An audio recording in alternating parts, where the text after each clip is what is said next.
부름받고 있다. 제 14장 렐마 부분입니다. 페이지 수로 189페이지. 189페이지에 이렇게 진도를 지금 나가야 되는데 계속 나가지 못하고 답보 상태로 있습니다. 오늘도 하나님께서 저에게 또 한 주간 또 이렇게 영감을 주신 말씀을 가지고 여러분들에게 말씀을 드린 후에 시간이 되면 계속해서 진도를 이렇게 나가도록 하겠습니다. 제가 그 말씀을 여러 번 드렸지만 철학이라는 것에 대해서 말씀을 드렸죠. 이 철학이라는 것은 자기만의 언어를 갖다 그런 뜻을 가지고 있습니다. 자기만의 언어, 그래서 우리가 그걸 다른 말로 이제 개똥철학 이렇게 말하죠. 그러니까 한마디로 말해서 속담 같은 것도 하나의 철학에 속하는 거예요. 우리가 어렵게 철학이라 이렇게 생각하는데 자기만의 언어, 자기만의 어떤 문장을 갖는 거. 이제 그렇게도 이야기를 하고 또 이 철학은 네트워크, 관계를 말하고 하나님과의 관계, 사람과의 관계 이걸 다루는 거예요. 우주 만물과의 관계 이런 부분, 그걸 형이상학, 형이학 이렇게 이야기를 하죠. 그런 부분을 다루는 겁니다. 형이상학이라는 것은 우주, 신, 영혼 이런 걸 다루는 걸 형이상학이라고 이렇게 하고, 형이학이라고 하는 것은 그냥 세상 이런 만물들 뭐 개똥철학인 이런 거 다 포함되는 거죠. 이런 것들을 형이학 이렇게 이야기를 하는 겁니다. 그걸 다루는 것. 그게 나와 무슨 관계에 있느냐? 신과 나와 무슨 관계에 있느냐? 영혼과 나와 무슨 관계에 있느냐? 내가 누구냐? 내 영혼이 어디서부터 왔느냐? 이런 것들, 이게 형이상학적인 거죠. 그게 바로 철학은 철학의 문제다 이렇게 이야기하는데, 그런 부분들을 다루는 겁니다. 그러니까 사실은 그런 부분에 대해서 고민을 하게 되면 하나님께 돌아와요. 봐봐요, 신이 존재하느냐? 여기에 관심 있는 사람들은 신을 찾아서 가게 돼요. 끊임없이. 하나님 계신가? 하나님 계시면 한번 만나보고 싶다. 예수님 한번 만나보고 싶다. 그런 생각을 갖게 돼요. 철학적인 사고가 사실은 필요해. 그러면 계속 추적하다 보면은 결국 교회에 나오게 되고 예수님 만나게 되는 거예요. 그리고 내 영혼에 대해서 말씀드렸잖아요. 영혼은 어떻게 돼? 우주는 어떻게 해서 창조됐을까? 그냥 자연과학 이런 데서 말하는 것처럼 진화가 돼서 그렇게 됐을까? 진화가 됐다가 할지라도 뭔가 아메바나 세포나 단백질이나 이런 큰 한 가지는 어디서 창조됐을 거 아니에요. 뭔가 저절로 있을 수는 없는 거 아니에요. 그렇잖아요. 그러면 창조론을 인정할 수밖에 없어요. 그러니까 그런 부분에 관심을 갖는 거, 이 철학적 사고예요. 이런 사고를 가지고 있다. 그 스콜라 철학이라고 하거든요. 무슨 말이냐면 철학은 신학의 종이다 이렇게 그런 말이 있잖아요. 무슨 말이냐면 중세에 철학이 사실은 다 지배했는데 기독교가 다 이제 지배하고 난 다음에 그 철학을 기독교 신학을 연구하는 도구로 만들었습니다. 그래서 그 스콜라 학교에서 스쿨이잖아요. 학교에서 철학을 가르쳤는데 신학교에서 뭘 가르쳤느냐? 바로 신학을 연구하는 도구로 가르쳤다 해서 철학은 신학의 종이다 이런 말이 나오게 된 거예요. 중세에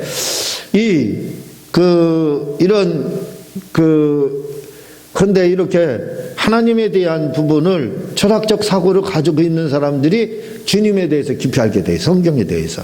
철학적 사고는 굉장히 중요한 겁니다. 이런 부분에 대해서. 그러니까 내 영혼이 어디에서부터 왔는가? 이런 궁금하잖아요. 이런 부분도 철학적 사고를 가지고 있는 사람들은 아니 이게 영혼이 소멸될까? 아니면 어디로 또 가게 될까? 그런 부분에 대해서 생각하는 사람들은 답을 찾으려 끊임없이 나그네처럼 답을 찾는 나그네가 돼요. 그러다 보면은 결국은 어떻게 돼요? 답을 찾게 됩니다. 아, 그렇구나. 하나님이 우리의 영혼을 창조하셨구나. 하나님이 우리에게 그 영혼을 주신 거구나. 아담에게 주셨잖아요. 그 의에는 물론 유전돼서 부모로부터 내려오지만 그렇게 추적이 되다 보면 성경을 만나게 되고 하나님 만나게 되고 결국 죽은 영혼이 살아나려면 예수님이 필요하다 해서 예수님을 영접하게 된다 이거죠. 그러니까 사실은 이런 철학적 사고가 우리에게 굉장히 필요합니다. 성경에 대해서도 그래요. 이러한 철학적 사고, 이게 궁금증이죠. 그걸 계속 가지고 노력하고 파고 거기에 몰두하고 하는 사람들은 성경을 깊이 알 수밖에 없어요.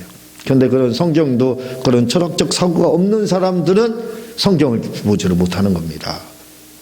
그러나 깊이 하는 사람도 오래 사색을 하고 하나님께 묵상을 하고 그렇게 하죠. 질문도 하고 해서 함으로 거기에 필요한 또 책도 보고 찾고 노력을 하다 보니까 알게 되는 겁니다. 성경도 뚫릴 수가 있다 이거죠. 그래서 그런 부분들은 어쨌든 철학이 나쁜 게 아니에요. 왜? 잘만 활용하면 도구가 되는 겁니다. 우리의 성경을 연구하는 도구가 될 수 있어요. 하나님 만날 수 있는 도구가 돼. 차라리 아무 생각 없이 사는 것보다 그런 궁금증을 가지고 사는 것이 중요해요. 철학이라는 게 말씀을 드린 적이 있는 걸로 아는데 어려운 게 아니에요. 네 부분을 다루고 있습니다. 존재는 우주 존재 말씀드린 형이상학, 형이상학 이런 부분. 하나님 계시냐, 하나님 존재하느냐 그거 다루는 거예요. 그분 존재하면 나하고 무슨 관계 있느냐 이런 거 네트워크지요. 나하고 무슨 관계 있느냐 그런 겁니다. 예, 말씀 아까 드렸죠. 영혼에 대해서 우주는 어디서부터 창조되고 이런 부분들 이게 존재론이에요. 존재. 누가 언제 존재하기 시작하고 누가 창조했는지 저절로 있었는지 이런 부분들 그걸 바로 존재론. 이거 다루는 게 철학이에요. 딱 어려운 게 없어요. 또 인식론. 인식론이라는 건 지식을 갖는데 우리가 뭔가를 아는 거잖아요. 인식하는 거 안다고 하잖아요. 그 아는 방법이 뭘 통해서 아느냐 어떻게 아느냐 그 뭐냐면 거기에는 두 가지가 있다는 거예요. 하나는 하나님께서 선언적 지식을 넣어줬다는 거예요. 태어나면서부터 아담이 범죄했어도 하나님을 알 수 있는 그러한 지식 기본적인 거 종교심이죠. 그건 넣어줬다. 예? 기본 어떤 범주는 허락해 놓은 상태에서 거기서 어떤 그 범주를 채우는 거 그게 바로 이제 그 인식론이죠. 그것들은 선언적. 어떻게 하나님을 아느냐, 어떻게 지식을 갖느냐, 뭔가를 아느냐 할 때 그냥 아무것도 모르는 게 아무것도 없는 상태에서 태어난 것이 아니라 기본적으로 하나님께서 뭔가 범주는 허락해 놓으셨다. 그걸 이제 선언적으로 할 수 있다. 하나님에 대해서 그런 거고 그리고 거기에는 경험론이 나오는 겁니다. 인식. 아는데 뭘 통해서 아느냐? 우리는 아무것도 이게 장로교에는 경험론이지 한마디로요. 우리는 전적 부패해서 하나님을 알 수가 없다. 완전히 타락해서 그 지식도 없다. 마치 경험론과 같은 겁니다. 경험을 통해서만 체험이니까요. 경험을 통해서만 하나님을 알 수 있다. 이렇게 이제 되는 거지요. 그렇지는 않습니다. 우리는 근본적으로 이 두 가지를 다 인정을 해야 돼요. 어떻게 하나님을 아느냐? 선언적인 지식. 종교심은 하나님이 타락했어도 죄를 아담이 범죄했어도 주셨다 이거지. 있다 이거죠. 남의 그걸 통해서 종교심을 가져서 하나님 앞에 나아가고 찾고 그 다음에 예수 그리스도를 경험을 해서 만나는 거잖아요. 그래서 지식을 갖게 되는 거죠. 또 세상에서는 어떻게 지식을 갖느냐 선언적인 걸 통해 갖는 경험적인 이런 이제 이것들은 인식론, 가치론. 그리고 세 번째 가치론입니다. 가치를 어디다 두느냐 이거예요. 가치를 어디에다 가치를 두느냐, 쾌락의 가치를 두느냐, 실용의 가치를 두느냐 이겁니다. 그래서 스토아학파 2000년 전에 사도행전에 나오죠. 스토아학파, 에피쿠로스학파 이 나옵니다. 사도행전에 나와요. 스토아학파들은 에덴 전도에서 나오잖아요. 이 스토아학파들은 뭐냐면 신과 나는 하나다. 범신론적이죠. 그래서 신과 나는 동일한 사람이기 때문에 신이 타락할 수 있느냐? 그럴 수 없다. 거룩하게 살아야 된다. 그래서 이 사람들은 좀 거룩함, 신의 속성이 내게 있기 때문에 거룩함을 추구한 그러한 사람들이 스토아파예요. 우리도 그렇게 생각해야 됩니다. 우리 속에 누가 있어요? 성령님. 범신론적인 건 아니지만 우리는 믿는 자에게만 있죠. 범신론은 믿지 않는 자에게도 있고 꽃에도 있고 들꽃에도 있고 나무에도 있고 그게 범신론이에요. 신이 있다. 그거랑은 차원이 다른 거예요. 우리는 믿는 자들에게만 성령님이 우리에게 계신다. 믿는 자들에게만 성령님이 하나님의 성령님이 계시다는 그 믿는 자라는 그 특정 즉 그 범신론이라고 맞죠. 근데 그냥 세상에서 말하는 범신론은 또 다른 겁니다. 예, 분명히 구별을 해줘야 돼요. 그러니까 우리 속에 성령님이 계시는데 우리가 나 신은 하나다. 하나님과 나와 하나다. 그렇죠. 제가 사위일체를 여러 번 말했습니다. 하나는가 어떻게 돼요? 하나님의 뜻대로 살려고 노력하고 말씀대로 살려고 노력하고 열심히 예수님 믿으려고 노력을 하게 돼 있죠. 그렇게 그래서 우리는 스토아과적 개념을 갖는 게 좋아요. 예수님과 나는 하나다. 성령님과 나는 하나다. 그러므로 내가 아무나 걔가 쾌락을 추구하면 살 수 있느냐, 엔조이하면 살 수 있느냐, 그럴 수 없다. 나는 성령의 사람으로 살아야 된다. 말씀대로 살아야 된다. 그런 개념이, 그런 스토아학파적인 개념 갖는 것도 굉장히 좋습니다. 그 에피쿠로스학파, 이게 다 사도행전에 나오는 거예요. 에덴 전도 때 바울이 말한 겁니다. 사도행전 11장에 다 나오는 거예요. 이건 뭐냐면, 신과 나는 아무 관계없다. 신은 신이고 나는 나다. 그럼 신과 나는 아무 관계없으니까 뭐예요? 그냥 난 즐기면서 살겠다. 내 뜻대로 살겠다. 그래서 이거 쾌락 추구하는 겁니다. 그냥 즐기면서 엔조이하면서, 이게 안 좋죠. 신과 나하고 관계없으니까 내 멋대로 살아도 나하고 관계없는 신, 그렇게 되는 겁니다. 그런데 스토아파적인 개념은 뭐예요? 나와 신은 하나다. 얼마나 좋아요. 제가 사위일체를 많이 말하잖아요. 하나님과 나는 하나다. 예수님과 나는 하나다. 성령님과 나는 하나다. 내 속에 성령님, 하나님이신 성령님이 계시니까 하나 아니에요? 그러니까 하나님의 성령의 뜻대로 사는 이 성화, 그걸 성화라 가는 거예요. 성령님과 내 속에서 성령님이 하나님의 뜻대로 살게끔 인도하시는, 왜? 내가 아시는 성령님은 하나이시기 때문에 하나님. 그래서 이런 개념을 가지고 사는 것이 얼마나 중요한지 모릅니다. 또 이제 네 번째가 논리학이라는, 논리학은 연약법, 기납법, 변증법 이렇게 있어요. 이 세 가지. 기납법적인 것은 어떤 제목 설계에 해당하는 거, 연역법적인 것은 이 어떤 난해한 것을 증명할 때 필요한 것들입니다. 두 가지 명제를 놓고 증명해 나가는 거거든요. 그러나 그리고 또 변증법이라는 게 있어요. 이제 사람들은, 많은 분들이 변증법을 굉장히 안 좋아해요. 잘 모릅니다. 그래서 매도할 때가 많이 있거든요. 근데 사실은 굉장히 중요해요. 저는 변증법보다 중요한 게 없다고 생각합니다. 아주 굉장히 중요하거든요. 이 독일 철학은, 철학에서는 이 세계는 나선형으로다, 이렇게 변증법적으로 다 발전해 간다, 이렇게 얘기해요. 그리고 불교에서는 윤희 사상을 말해요. 돈다, 윤희 철학이죠. 돈다. 기독교는 기독교 철학. 그건 뭐냐? 창조와 끝이 있다, 이겁니다. 창조가 있고 끝이 있다. 그래서 기독교 철학, 기독교는 창조가 있고 세상에 종말이 있다, 끝이 있다. 하나님께서 창조가 있고 끝이 있다, 이렇게 해서 그게 맞아요. 그래서 그것만 굉장히 중요해서 이 변증법이라는 것은 정반합에 의해서 발전해 간다는 것은 아주 태보적으로 생각합니다. 잘못된 거고, 마치 그 기독교를, 하나님을 배반하는 것처럼 그렇게 생각을 해요. 그렇지 않습니다. 왜냐하면요, 제가 말씀을 드렸지만 하나님의 뜻에는 경륜과 섭리가 있다고 말씀을 드렸잖아요. 경륜이라는 것은 정해져 있어요, 이미. 하나님의, 왜? 그거 다 프로젝트, 계획입니다, 다. 경륜도 계획, 섭리도 계획이에요. 똑같이.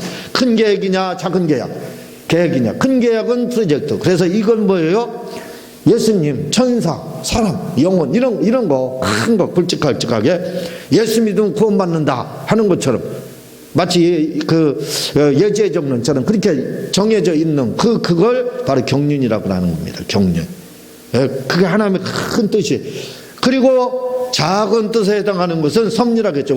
섭리에는 우주와 나 개인을 향한 섭리가 있다고 그랬잖아요. 우리 사람을 향한, 나를 향한 섭리. 그 섭리는 어떻게 돼요? 언제든지 변할 수 있다고 그랬습니다. 섭리는 언제든지 변할 수 있다고 그랬어요. 하나님과 나와 공동 작업에 합력하여 선을 이루게 되어 있어요. 하나님과 나와 합력하여만 목적을 이루는 것이 바로 섭리예요. 그러나 경륜은 하나님 일방적입니다. 나와 하나님과의 합력이 필요가 없어요. 합력하여 선을 이루는 게 아닙니다. 경륜은 그냥 하나님이 창조 끝, 세상 종말 이렇게 정해져 있는 거예요. 이렇게 일방적으로 끌고 가는 겁니다. 그걸 경륜이라고 하고, 섭리는 우주든 자연이든 개인이든 뭐예요? 합력하여 선을 변할 수 있다는 겁니다. 언제 얼마든. 그래서 태양도 멈추게 한다고 말씀을 드렸잖아요. 막 바람이 잔잔하고 예수님처럼 죽은 자를 이게 다 섭리를 거스르는 거잖아요. 그 자연을 거스르는 거잖아요. 그게 바로 섭리. 이 기적이 바로 섭리자. 이게 섭리는 이렇게 죽은 사람, 그러면 우리가 알고 있는 건 뭐예요? 끝이에요, 끝. 경륜하면 끝입니다. 그렇죠. 그러나 섭리에서는 그렇지 않다 이거죠. 죽은 자 기도해서 살릴 수 있다. 병든 자 병들은 고치지 못한. 그러나 섭리에서는 우리가 기도하고 채찍에 맞아 나왔다 하면 그런 것들을, 그런 말씀들을 믿으면 어떻게 돼요? 섭리에서는 얼마든지 나설 수 있다는 겁니다. 믿음으로 되는 거예요. 예? 믿음으로 의롭게 되는 겁니다. 믿으면 하나님의 영광을 부리라. 응답을 받게 돼 있는 겁니다. 믿으면. 이게 다 섭리예요. 섭리. 자, 그러면 이것이 변증법과 무슨 관계 있느냐 이거예요. 변증법과. 봐보세요. 변증법이라는 것은 정이 있으면 반대 세력이 있다 이거죠. 여당이 있으면 야당이 있다 그렇게 생각하면 돼요. 근데 여당과 야당, 우리가 정치판을 보게 되면 여당 야당이 있는데 뭔가를 추진할 때 어떻게 돼요? 여당과 야당이 정반, 여당과 야당이 결국은 뭐예요? 절충을 이뤄요. 절충을. 원내 총무들끼리 모여가지고 원내대표들이 모여서 뭔가 하나를 진행할 때 서로 양보를 하고 절충을 찾는다 이거죠. 그렇잖아요. 근데 요즘에 민주당이라 그러지. 더불어민주당을 다른 말로 요즘에 더불어범죄당 이렇게 말해요. 더불어범죄당. 범죄당이라니. 범죄를 많이 저질렀잖아요. 하나도. 봐봐요. 여당, 야당이 뭐예요? 절충을 이뤄서, 원내 총무가 절충을 이뤄서 서로 양보해가지고 법안을 추진해서 통과를 시켜야 되는 거예요. 근데 그런 적이 있어요? 요즘 여당이 크게 잘못하는 건 그래서 범죄당이에요. 다 패스트트랙이니 뭐니 공수법이니 하는 거 다 뭐예요? 일방적으로 다 야당하고는 하나 의논하지 않고 그냥 통과했잖아요. 다 일방적으로. 그 범죄당이다. 그래서 더불어 범죄당 이렇게 말을 해요. 자, 봐봐요. 이렇게 정반합이라는 것은 여당, 야당 그 절충을 겹치는 그걸 합이라고 하는 거예요. 절충을 겹치는 거. 이 합이 또다시 정통이 되는 거예요. 그러다가 또다시 그 반대 세력이 후에 나와요. 그리고 다시 그 반대 세력이 있으면 뒤에 절충을 이뤄요. 또 답을 찾는다 이게. 그래서 그게 또 합이 되는 거예요. 또 그 합이 어떻게 돼요? 정이 돼가지고 정통이 돼서 나가다가 또 반대 세력을 만나요. 그래서 반대 세력가 또 절충을 이뤄서 합을 만들어요. 그게 또 정통이 되는. 봐봐요. 그걸 국가로 바꾸겠습니다. 자, 고구려가 있고 백제가 있고 신라가 있었어요. 그러다가 신라가 통일을 하죠. 합이 된 겁니다. 그렇죠. 고구려 신라 반대 세력이 있었다 이거. 이게 뭐예요? 신라가 점령해서 합을 만들어 정통이 됐습니다. 그러다가 고려가 나타났어요. 고려가 우상국이 나타난 고려가 어떻게 됐어요? 신라를 흡수 통일을 해버렸습니다. 정이 어떻게 신라였어요. 그래서 반이 뭐였어요? 고려였어요. 근데 고려에 신라가 흡수됐습니다. 그 합. 그러다가 조선이라는 이 정통인 고려가 어떻게 됐어요? 다시 조선에 무너졌잖아요. 반대 세력이 이성계에게 무너졌잖아요. 그래서 반대 세력이 이성계가 뭐가 됐어요? 합이 됐습니다. 그게 정통이 됐어요. 그렇게 정통이 되다가 또 뭘 만났어요? 일본이라는 걸 만났어요. 일본에 의해서 무너지고 대한제국이 생겨나고 그 다음에 어떻게 됐어요? 합이라는 한국이 태어난 겁니다. 그렇죠. 이게 하나님의 뜻이 이루어지는 데 있어서는 경륜 시작과 끝은 정해져 있지만 정반합에 의해서 정반합이 바로 섭리라 이겁니다. 섭리는 변할 수 있다고 그랬잖아요. 기도에 의해서 합력하여 손을 이룬다고 그랬잖아요. 이렇게 하나님이 섭리를 이루는 데 있어서는 정반합으로 이룬다 이거죠. 하나님과 나와 합력하여 손을 이룬다 이겁니다. 변증법으로 이룬다 이거죠. 근데 우리는 그걸 알지 못해요. 그래서 제가 광화문에 예국 집회에 계속 토요일마다 가지 않습니까? 거기 가면 이석기 석방하라 그 사람들 만나가지고 그 사람들 자기들이 빨갱이래요. 아주 공식적으로 말합니다. 예? 우리나라에는 자유가 없대요. 북한에 자유가 있대요. 진정한 자유는 북한에 있고 우리나라를 한국이라고 하지 않고 남조선이래요. 자기는 조선, 북한에 속했대요. 조금 이 또라이들이 있어요. 그런 사람도. 아 진짜로 있어요. 요즘에 그 사람들이 한국에 50만 명이 있다는 거예요. 이 주사파들. 이번에 이 주사파들이 누구에 의해서 박살났잖아요. 전광훈 목사님에 의해서. 전광훈 목사님이 박살났습니다. 왜? 그동안에는 주사파가 있는지 저는 몰랐어요. 수면 아래에 잠잠하게 맥주병처럼 가라앉아 있었어요. 그러다가 전광훈 목사님이 수면으로 드러냈잖아요. 그러다 보니까 이제는 이 좌파 빨갱이 세력들이 우리나라에 50만 명 있는 거 들통이 나버렸습니다. 그게 뭐냐? 민주노총, 전교조, 학교 교육을 주체사상을 심어주고 있어요. 그러니까 민주노총 말만 데모하잖아요. 걔네들 배후에는 뭐예요? 공산당, 이 주체사상이 있습니다. 전교조 학생들 가리키는 전교조 선생들, 거기에 소속되어 있는 사람들이 뭐예요? 그 속에 주체사상. 주체사상이라는 게 뭔 줄 아세요? 그건 뭐냐면 우리 영혼, 우리에게 부모가 둘이 있다는 거예요. 부모가 둘이. 하나는 뭐냐? 한 부모는 내 육체를 낳아준 사람이 부모라. 그렇죠. 그 부모 엄마 아빠잖아요. 근데 또 한 부모가 있다는 거. 그게 뭐야? 영혼을 낳아준 부모가 있다는 거. 그게 바로 김일성이라는 겁니다. 그래서 김일성을 어버이 수령이라고 하는 거예요. 예? 그걸 가르쳐줘. 그래서 영혼을 낳아준, 너의 육체를 낳아준 어머니보다 더, 어머니 아버지보다 더 중요한 게 뭐냐? 영혼이다. 그래서 영혼이 더 중요하기 때문에 영혼을 낳아준 사람 말 들어라. 그게 주체사상입니다. 이 공산당을 뭐라고 그러냐면 기독교 이단이라고. 왜? 기독교에서 왔기 때문에. 기독교. 그래서 뭐예요? 우리가 믿는 거 뭐예요? 우리 육체를 낳아준 분이 부모님이잖아요. 그렇잖아요? 그리고 우리 영혼을 낳아준 분 아까 말씀을 드렸죠. 누구예요? 하나님이잖아요. 거기다 김일성을 딱 넣은 겁니다. 그래서 하나님이 우리 영혼을 낳아줬기 때문에 우리는 누구의 말씀을 들어야 돼요? 하나님의 말씀을 들어야 돼요. 주님의 말씀을 들어야 됩니다. 그렇죠? 마찬가지입니다. 그래서 우리가 하나님 말씀 막 듣고 있잖아요. 하나님 말씀 뜻대로 막 살고 있잖아요. 그런데 북한에서도 그 주체사상이라는 게 그 똑같은 거예요. 기독교 이단입니다. 우리를 표방한 거예요. 표절한 겁니다. 표절. 논문 표절하듯이 표절한 거예요. 그래가지고 어떻게 돼요? 봐봐, 김일성이 너 영혼을 낳아줬으니까 부모가 낳아준 것보다 영혼 낳아준 게 더 중요하니까 내 말 들어라. 똑같이 그렇게 하고 있습니다. 기독교 이단입니다. 북한은. 이단은 척결해야 돼요. 말도 하지 말라고 그래서 성경은요. 상종도 하지 말라고 그랬습니다. 예? 그 정도로 적으로 취급하는 게 이단입니다. 적이에요. 예수님의 적이 바로 그 이단들입니다.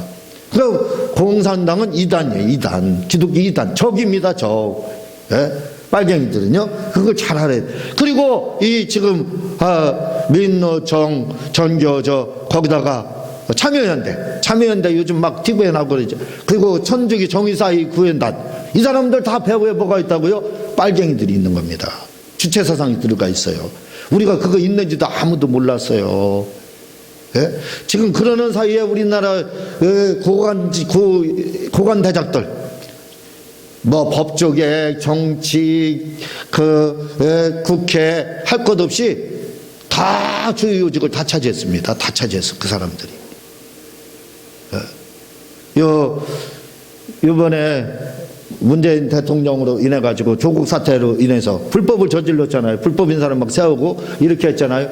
그걸로 인해 가지고 조국 사태로 인해서 뭐가 참 하나님의 놀라운 참 은혜입니다. 그게 뭐냐면 만약 조국 사태 이런 게 없었으면요. 이 나라 주체사상이 있는지, 빨갱이들이 얼마인지, 그리고 고관대직을 차지하고 있는지 이 나라 전복시키려고 하는데 그거 몰랐어요. 아무도. 근데 문재인 대통령과 조국 사태로 인해서 정광훈 목사님이 반기를 들었잖아요. 반기를 들어버렸습니다. 반기를. 그래가지고 이 주체사상, 이 빨갱이들 있는 이 주체사상 여기에 참여한된 이런 실상을 다 그냥 정체성을 드러내버렸어요. 정체를 공개해버렸습니다. 실상을 드러내버렸어요. 그러다 보니까 어떻게 돼요? 그게 수면 위로 다 떠오르게 된 겁니다. 수면 위로 딱 나타나게 된 거예요. 그래서 알게 된 거예요. 이 나라가 지금 굉장히 위험하게 돼 있구나. 그걸 알게 됩니다. 알게 된 거예요. 어떻게 해서 그러면 주체사상이 이렇게 들어가냐. 말을 꺼낸 김에 제가 말씀을 드리겠어요. 빨치산, 지리산, 6.25 전쟁 끝난 후에 빨치산, 지리산 공비 투배를 했잖아요. 그때 공비들이, 그때 이민군들, 북한 인민군들이 남아가지고 지리산에 갇혀서 두 벌 되면 다 죽잖아요. 사형당하고 하니까. 북송되고 하니까 뭐라고 그랬냐면 우리 가짜 전형서를 하자. 가짜 전형. 그때는 전형서만 나면 묻지도 따지지도 않고 그냥 국민으로 받아들였어요.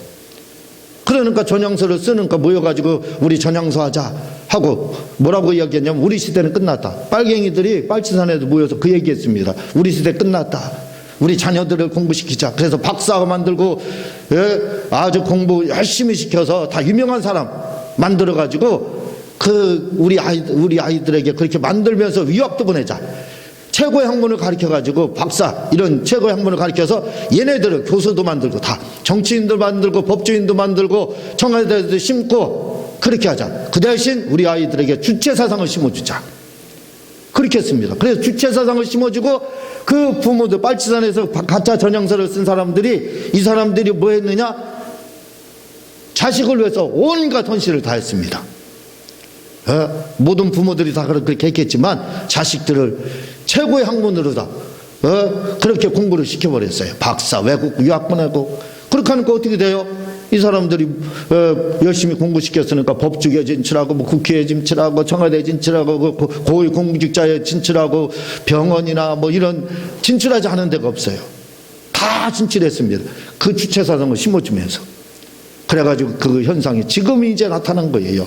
그러니까 이걸 우리가 아무도 몰랐어요. 근데 정광 목사님이 그걸 딱 드러내게 된 겁니다. 수면으로 끌어올린 거예요. 정체를 밝힌 거예요. 드러냈어요.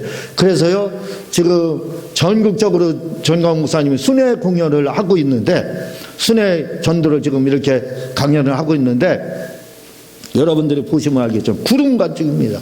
각 지역 뭐 부산, 울산, 대전 할 것 없이 들어갈 자리가 없이 꽉 하면 되죠. 지금 광화문도 그렇지만 이런 것들 봐봐요. 제가 이 빨갱이를 광화문에서 만났다고 했잖아요. 왜 이런 지금 현상이 나타나느냐? 공산당 무너진다. 왜 무너지냐? 정반합의 원칙에 의하면 원리에 의하면 무너진다. 봐봐라. 정이 있고 반이 있고. 그러다가 뭐예요? 합이라는 또 다른 세계가 나올 것이다. 그게 언제 나올지는 모르지만 나온다. 그러면 그게 나오면 어떻게 돼요? 새로운 세계가 온다. 새로운 세계. 아까 고구려, 신라, 백제 다 고구려, 조선, 대한제국, 대한민국 지금 말씀을 드렸잖아요. 정반합에 의해서. 이렇게. 그렇게 뒤무르면. 왜? 이게 하나님의 섭리예요. 이 섭리로 이루어지는 겁니다. 그래서 결국은 새로운 세계가 음으로 공산주의는 무너지게 돼 있다. 우리나라도 새로운 세계로 가게 될 것이다. 제가 그렇게 이야기를 하니까 그 빨갱이가 광화문에 있는 그 빨갱이가 아무 소리도 못하고 듣기만 했습니다. 아무 소리도 할 말이 없지요. 새로운 세계. 정확하게 논리적으로 설명을 하니까. 지금 그래서 이 철학이라는 것도 뭐냐, 생각하는 도구를 우리가 생각을 하게 되면 크게 이렇게 유익하다 이거죠. 그래서 철학적 사고를 여러분들이 가질 필요가 있는 겁니다. 계속 질문을 철학이라는 것도 질문하는 거거든요. 답은 없지만 계속 질문을 하나님이 응답을 주시게 돼 있는 거예요. 우리가 예수님의 그 보혈의 공로를 늘 잊지 않고 이렇게 신앙생활하는 우리 모두 되시기를 주님의 이름으로 부탁을 드립니다. 기도하겠습니다. 하나님 아버지 감사합니다.